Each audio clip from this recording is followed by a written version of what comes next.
એપીએમસીમાં ચેરમેનની વરણી કરવામાં આવી છે। પાટણ એપીએમસીના ચેરમેનની જાહેરાત થઈ છે। એપીએમસીના ચેરમેન પદે સ્નેહલ પટેલ ફરી ચૂંટાયા છે। ભાજપના બે મજબૂત દાવેદારો વચ્ચે આ સ્પર્ધા હતી।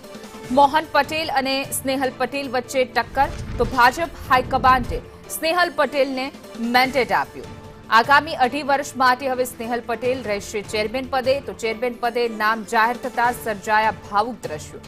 નામ જાહેર થતા સ્નેહલ પટેલ ભાવુક થઈ ગયા હતા।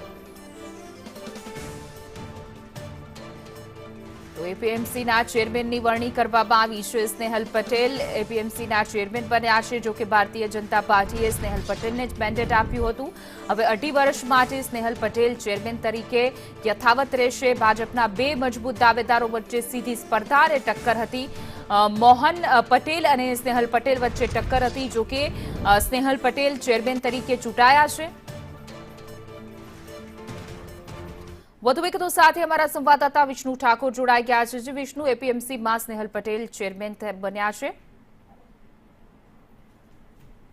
જે ચોક્કસથી પાટણ રાજકારણના આજના સૌથી મોટા સમાચાર છે। પાટણ માર્કેટ યાર્ડના ચેરમેન પદના છેલ્લા ઘણા કેટલા દિવસોથી જે સસ્પેન્ડ હતું તેનો આખરે સુખદ અંત આવ્યો છે। ભાજપના બે દિગ્ગજ નેતાઓ એટલે કે પૂર્વ પ્રમુખ મોહન પટેલ અને વર્તમાન ચેરમેન સ્નેહલ પટેલ વચ્ચેની કાંટાની ટક્કર હતી, પરંતુ પ્રદેશ ભાજપના હાઈકમાન્ડ દ્વારા આખરે સ્નેહલ પટેલના નામ પર મોહર મારવામાં આવી છે। તેને અને ભાજપનું મેન્ડેટ સ્નેહલ પટેલને સોંપાતા તેઓ ફરી એકવાર 2.5 વર્ષ મુદત માટે પાટણ એપીએમસીના ચેરમેન પદે ચૂંટાઈ આવ્યા છે। ખાસ કરીને વાત કરીએ તો ત્યાં માહોલની કરીએ સ્નેહલ પટેલનું નામ જેવું જાહેર થતા તરત જ ત્યાં ઉપસ્થિત સમર્થકો ભારે ઉત્સાહ અને ખુશીનો માહોલ જોવા મળ્યો હતો। સમર્થકો તેમને ફૂલ હાર પહેરાવીને વધાવી લીધા હતા, પરંતુ આ દરમિયાન ખૂબ જ ભાવુક અને દ્રશ્યો પણ સર્જાયા હતા। ચેરમેન તરીકે પોતાની નામની જાહેર થતા સ્નેહલ પટેલ પોતે પણ લાગણીશીલ બની ગયા હતા। તેમની આંખમાંથી આંસુ સરી પડ્યા હતા। મોહન પટેલ રાજકીય કદ ખૂબ મોટું નામ હતું। તેઓ પૂર્વ નાયબ મુખ્યમંત્રી આનંદીબેન પટેલના નજીકના ગણાતા હતા। તેમ છતાં સ્નેહલ પટેલ ગુજ કોમર્શિયલના મજબૂત સહકારી નેટવર્ક અને યાદમાં તેમનું પાછલા વર્ષોનું પ્રદર્શન આખરે તેમને રિપીટ કરવામાં મહત્વનું સાબિત થયું છે। હાલ તો પાટણ એપીએમસી